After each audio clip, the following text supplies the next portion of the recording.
Salut tout le monde, bon comme vous voyez on est à Paris juste à côté de la place des Vosges et vous ne le savez pas mais juste à côté il y a Gérard Depardieu qui habite dans un de ses appartements voilà. Et il y a Victor Hugo aussi dans ces appartements là, mais il est mort depuis. Et comme vous le savez aujourd'hui on va parler de la dernière manifestation qu'il y a eu, la manifestation intersyndicale et on va donc pouvoir faire le bilan de tout ça et faire des perspectives comme on avait fait avant cette manifestation là où il y a des gens qui l'ont compris en mode il faut pas aller en manif alors que bien sûr que si, il faut aller en manif, tout ce qu'on peut faire, il faut le faire.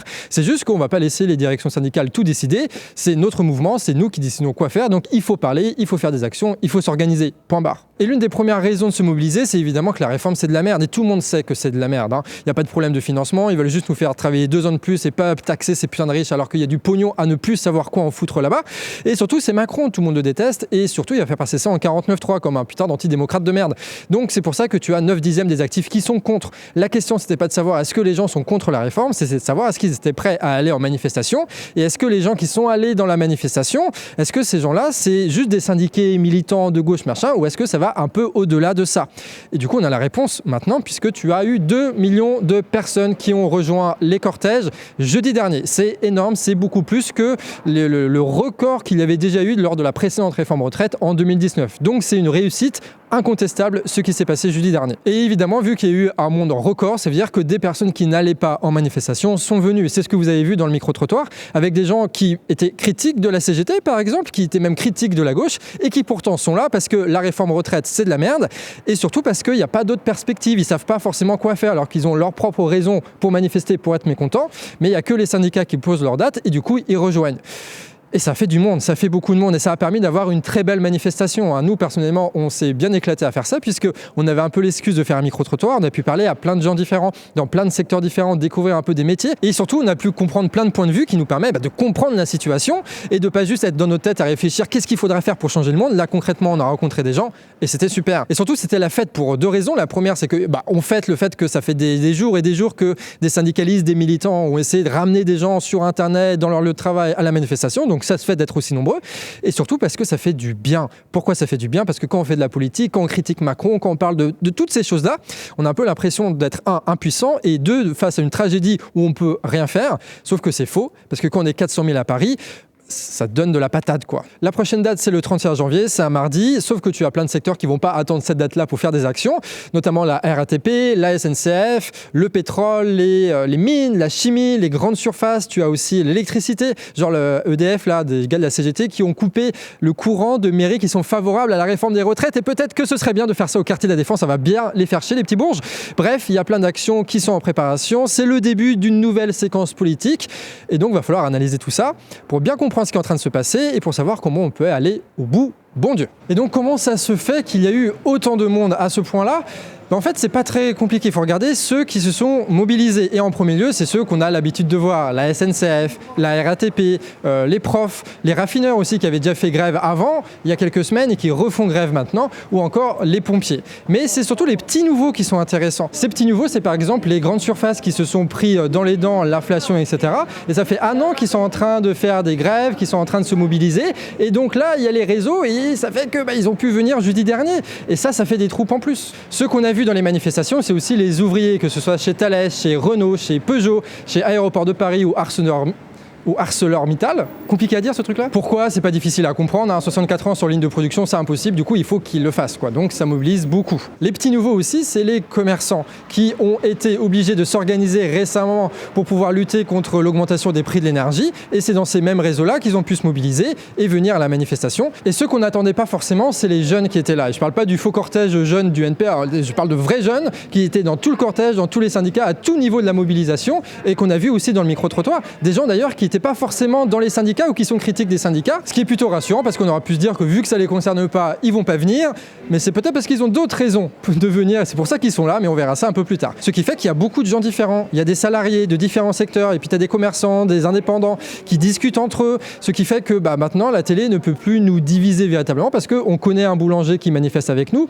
donc on peut pas faire comme s'il y avait des intérêts différents, on est tous à la manifestation, on se connaît tous maintenant. Après il faut qu'on se parle, et ça c'est un des petits défauts de la manifestation, c'est que on a un peu du mal à se parler. Et on va parler de ça à la fin de la vidéo aussi. Et nous, on a discuté avec les gens et on a pu découvrir 2-3 petits trucs qui nous permettent de penser qu'il y a autre chose à faire que la réforme retraite. Déjà, le fait que les gens, quand on leur parle et qu'on leur demande pourquoi est-ce que vous êtes là, Alors évidemment contre la réforme retraite, comme tous les Français, comme on l'a dit, mais il y a d'autres choses qui viennent sur le tapis, notamment sur les conditions de travail. Le fait que ça devienne de plus en plus compliqué parce qu'il faut faire de plus en plus de choses avec de moins en moins de gens, qu'il y a des gens qui respirent des produits toxiques, que tu as de moins en moins d'outils de travail qui te permettent de faire ça en sécurité, que tu as du surtravail, que tu as du burn-out, etc., etc.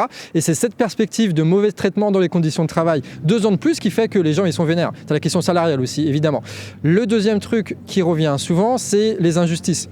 D'un côté, ils piquent du pognon aux pauvres et ils les obligent à travailler 2 ans de plus.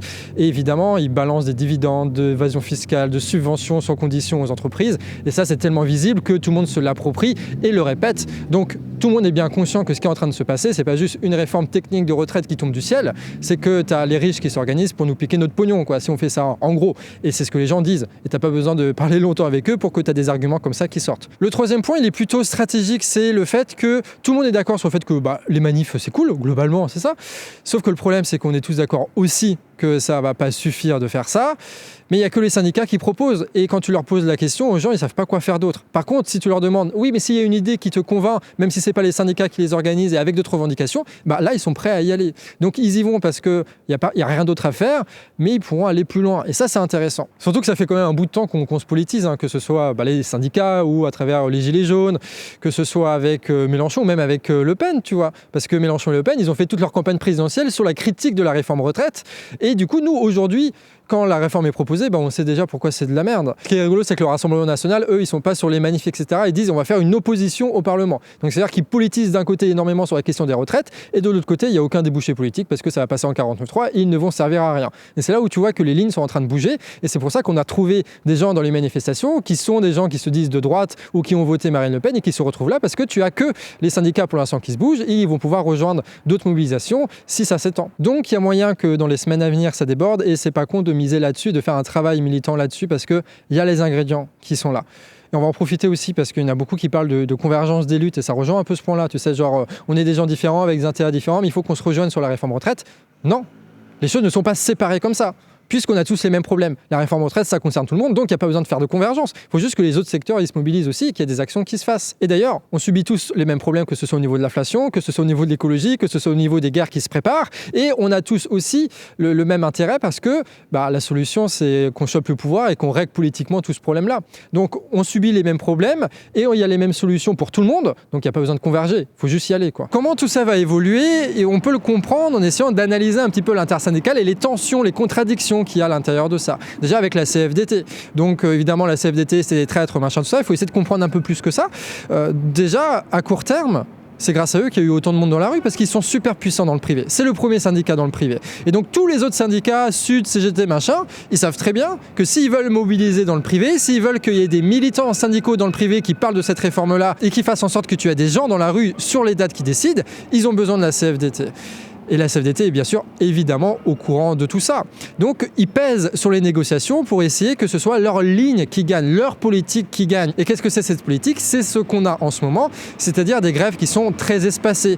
En fait, la CFDT utilise les masses de manifestants pour servir un rapport de force contre le gouvernement et qui se donne du temps pour essayer de négocier dans la conciliation avec eux pour faire en sorte que la réforme retraite soit un petit peu changée. C'est pour ça qu'eux, ils sont pas contre la réforme, ils sont contre l'aspect technique de repousser l'âge de la retraite, c'est-à-dire qu'ils sont ouverts aux négociations et à d'autres propositions du gouvernement. Et ça va poser problème pour la suite. Pourquoi? Parce qu'on est face à Macron. Et on sait exactement ce qui va se passer. Macron, il n'a pas la majorité pour voter ce truc-là. Donc il va passer en 49.3. Donc ça veut dire qu'il va falloir imposer un rapport de force très fort contre lui, avec des manifestations, pas juste une fois toutes les 2 semaines, mais même plusieurs fois par semaine au moment où il va falloir le faire. Et des actions qui vont être, très critiquées par les médias, très critiquées par les politiques, une position que la CFDT ne tient pas historiquement. Et on peut se dire qu'ils vont lâcher à un moment ou à un autre. Le facteur, la variable, ça va être la base de la CFDT. Est-ce que les syndiqués de la CFDT sont capables d'aller faire grève plusieurs fois par semaine? Peut-être, mais on sait qu'à long terme, il va falloir se méfier de la CFDT. Il va falloir se méfier sur leur communication parce que c'est eux qui sont interviewés dans les médias, étrangement, et il va falloir se méfier de l'influence qu'ils ont dans l'intersyndicale pour essayer de voir si, oui ou non, la stratégie que va pouvoir adopter l'intersyndicale avec la CFDT en son sein va nous permettre plus tard de mobiliser. Ça a réussi pour jeudi, mais à l'avenir, c'est pas sûr que ce soit utile. Donc, il faut être vigilant là-dessus. Après que l'intersyndicale se divise ou pas, c'est pas trop un problème parce que comme on le dit, le mouvement social, ce n'est pas l'intersyndical. C'est juste qu'il faut savoir jusqu'où ils vont aller ces cocos-là, quoi. La question de l'accélération pour l'intersyndicale, elle va être assez compliqué à gérer parce que en réalité, on n'est pas comme en 2019. Qu'est-ce qui s'était passé en 2019? C'est que tu avais la SNCF et les cheminots qui avaient fait des jours et des jours et des jours de grève avant que les autres secteurs commencent à bouger. C'est ça qui s'était passé. Sauf qu'aujourd'hui, avec l'inflation, aucun cheminot ne peut faire 70 jours de grève comme ils ont fait en 2019. Donc ça veut dire qu'on va être en incapacité de pouvoir faire beaucoup de jours de grève parce qu'on n'a pas les thunes pour ça. Alors il y a les caisses de grève, mais nourrir les caisses de grève quand tout le monde est chaud pour ses factures d'électricité, c'est compliqué. Et avec autant de grévistes, c'est compliqué. Donc les syndicats savent qu'ils ne vont pas pouvoir faire des grèves à long terme et qu'il faut frapper fort et vite.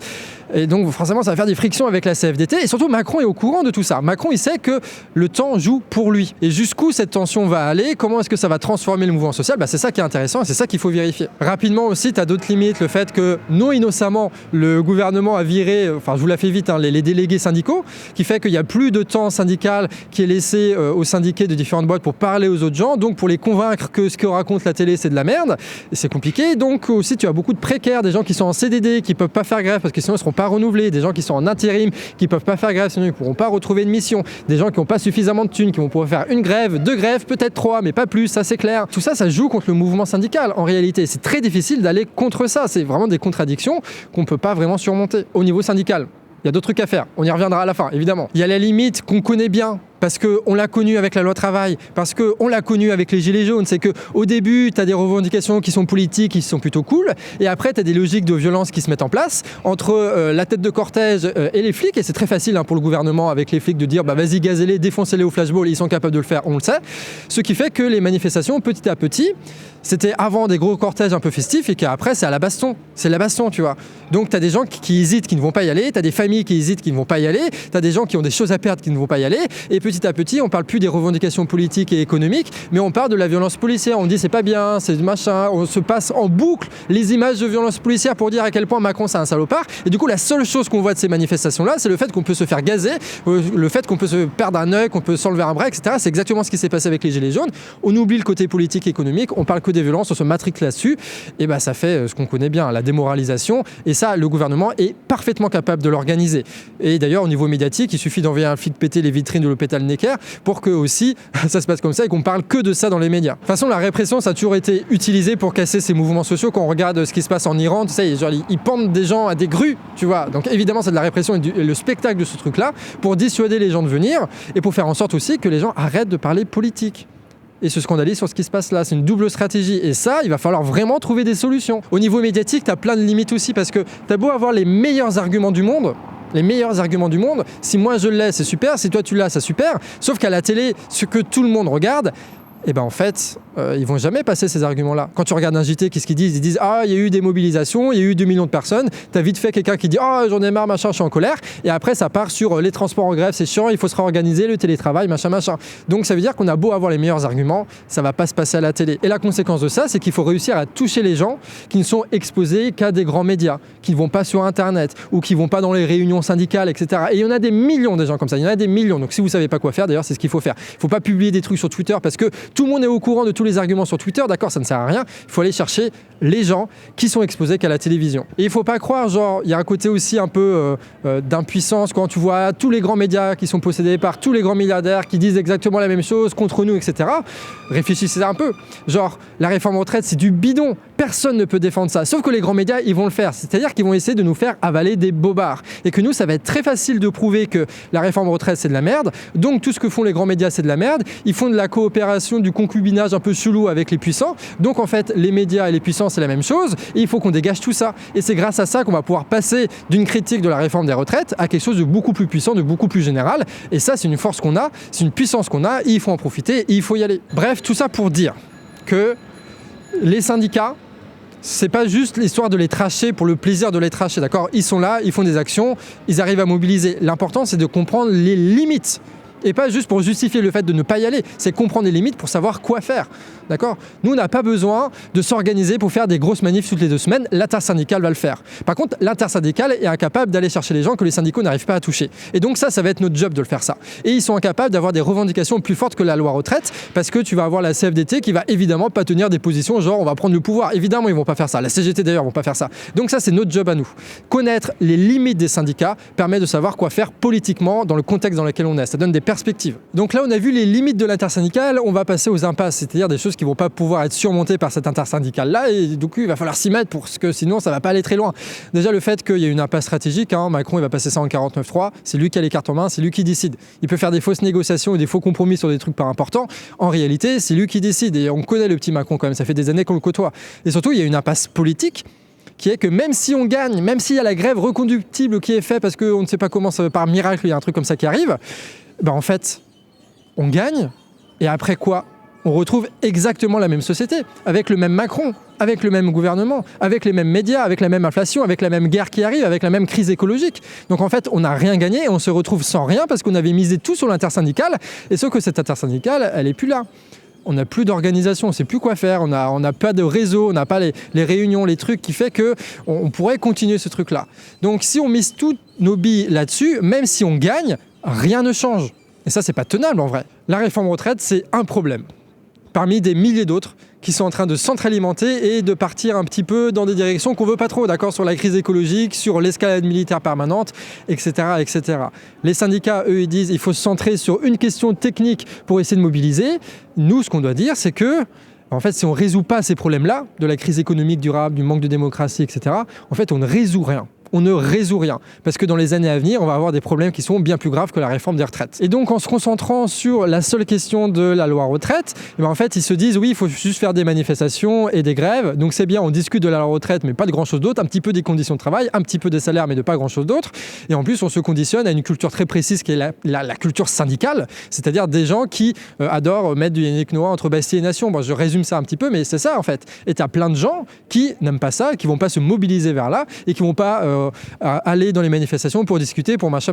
Alors oui, il y a des gens qui aiment ça, ça permet de politiser, c'est bien, mais pas tout le monde. Donc comment on fait pour que ce pas tout le monde-là puisse être aussi concerné par tout ce bordel ? Parce qu'il faut arrêter, vraiment. C'est pas parce qu'on a des arguments rationnels contre la réforme retraite et qu'on a raison de se mobiliser qu'il n'y a que la raison qui fait nos mobilisations. C'est culturel.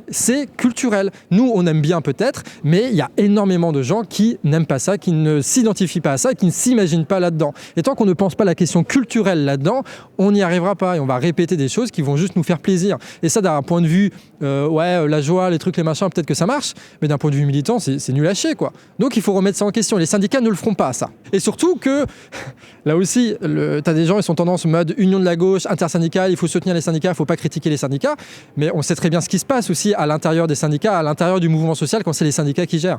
Il y a des exemples, par exemple à Strasbourg, tu as des gilets jaunes qui ont voulu organiser une assemblée générale après la mobilisation pour que les gens puissent parler, puissent échanger, et en dehors des syndicats. Sauf que les syndicats qui organisaient la manifestation, ils ont rendu impossible cette assemblée générale gérée par des gilets jaunes qui voulaient donner la parole aux gens. Sans oublier aussi, on nous a raconté, genre pendant la loi retraite 2019, tu avais des dépôts RATP qui étaient en grève et des assemblées générales qui se faisaient où les gens discutaient pour savoir est-ce qu'ils allaient en grève, pourquoi est-ce qu'ils le faisaient, est-ce qu'il y avait d'autres actions à faire. Et tu avais des militants CGT qui débranchaient la sono en permanence pour empêcher que cette assemblée se fasse. Et ça, c'est partout des histoires comme ça. L'intersyndicale et les syndicats au niveau de la centrale ne veulent pas que les mouvements débordent. C'est ce qui s'est passé avec les raffineries, c'est ce qui s'est passé avec les contrôleurs de la SNCF ces derniers mois. Bref, il y a cette tendance qu'ont les syndicats, quand ils croient contrôler un mouvement, d'empêcher toute forme de conversation, toute forme de débat, toute forme d'initiative pour garder ce truc-là. Et ça aussi, il faut être conscient de ça. Et ça, c'est pas juste une opinion qui est balancée en l'air, c'est qu'il y a des vraies raisons de penser aussi que ça va déborder. Parce que si les syndicats ne veulent pas s'approprier la question de l'inflation, par exemple, ou la pression de l'augmentation des prix de l'énergie, parce qu'il faut protéger l'intersyndicale, parce qu'il faut être stratégique, patati patata, mais en fait, les boulangers, qu'est-ce qu'ils vont faire eux ? Mais ils vont continuer à se mobiliser, par exemple. Et c'est ce qu'ils ont fait d'ailleurs. Ils se mobilisent en dehors des syndicats parce qu'ils savent très bien que les syndicats ne vont pas pouvoir régler leur problème, qui est que les prix de l'énergie et de l'électricité ont été multipliés par 10, par 20, par 30 à cause de la spéculation financière. Et donc, ils sont en train de s'organiser, ils créent des groupes Facebook, ils créent des associations, ils parlent entre eux, etc., etc. Et c'est vers là où il faut aller. Ce que l'intersyndicale ne va pas pouvoir résoudre elle-même, c'est notre organisation à nous qui va pouvoir y répondre. Bref, il faut faire tout ce qui est nécessaire maintenant pour que le moment où l'intersyndicale va s'arrêter ou même va gagner, on ait les organisations qui nous permettent d'aller jusqu'au bout, c'est-à-dire de porter les revendications vers le politique et de prendre ce fichu pouvoir pour régler les problèmes. Alors évidemment, c'est un peu plus ambitieux de dire que c'est nous, le peuple, qui devons prendre le pouvoir,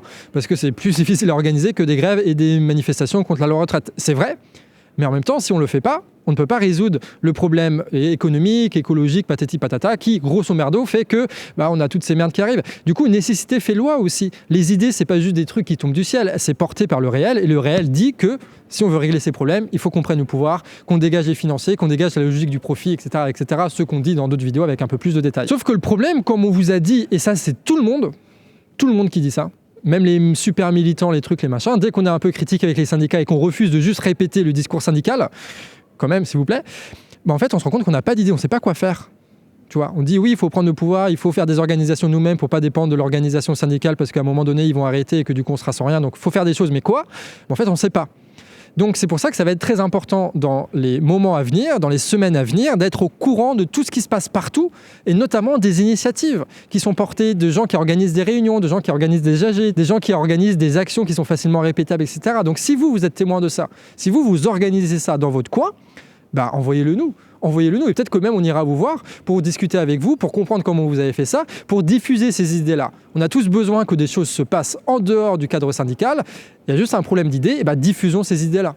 C'est simple, hein. Il y a un problème, il faut trouver la solution et c'est ça la solution. C'est pas une idée qui va apparaître magiquement, c'est on diffuse un maximum d'idées et on voit ce qui se passe. D'ailleurs, si on vient, on fera de la pub sur le fait de venir et donc il va y avoir d'autres gens que vous connaissez pas qui vont venir et qui vont pouvoir vous aider dans ces actions et de passer à un autre niveau.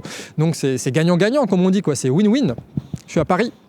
On parle comme ça maintenant. Bref, vous l'aurez compris, le message c'est le même que la dernière fois, c'est tout ce que nous pouvons faire, faisons-le. Et indépendamment des organisations syndicales. Pas parce qu'on les déteste, mais parce qu'on est conscient de leurs limites et que du coup, il faut agir pour dépasser ces limites-là. Parce que notre objectif, c'est pas juste de lutter contre la réforme retraite, c'est de tout changer. Et pour tout changer, il faut prendre le pouvoir. Et quand je dis on, c'est pas genre machin, c'est toi, c'est moi, c'est ton cousin, c'est le collègue de travail, c'est nous le peuple, tu vois. Nous le peuple, on prend le pouvoir pour régler les problèmes. Et l'intersyndicale ne va pas pouvoir le faire, donc on le fait. On assume que notre époque va être une époque de crise où il va falloir prendre énormément de décisions et il faut qu'on s'attaque aujourd'hui à ce problème.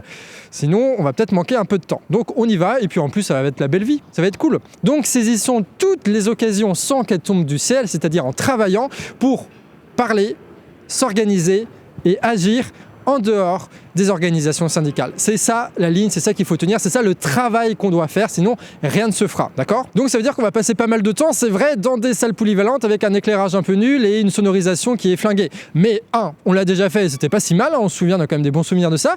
Et deux, si on se débrouille bien, dans 4 ans, dans 5 ans, hop, l'hôtel de Paris, c'est là-dedans qu'on va prendre nos décisions. Regardez comment c'est potentiellement joli si c'était bien éclairé, c'est là-dedans qu'on va prendre des décisions, c'est là-dedans que nos frérots, les cousins, tout ce que tu veux, vont prendre des décisions et ça va quand même avoir une sacrée gueule. C'est à nous, toutes ces choses-là, autant le pays que les institutions, que les lieux de pouvoir, et si on se débrouille bien, ça va marcher. De toute façon, on sait pourquoi on agit, on sait pour qui on agit, et quand on disait on lâchait rien en 2018, c'était pas juste un slogan, c'était une promesse, alors tenons nos promesses.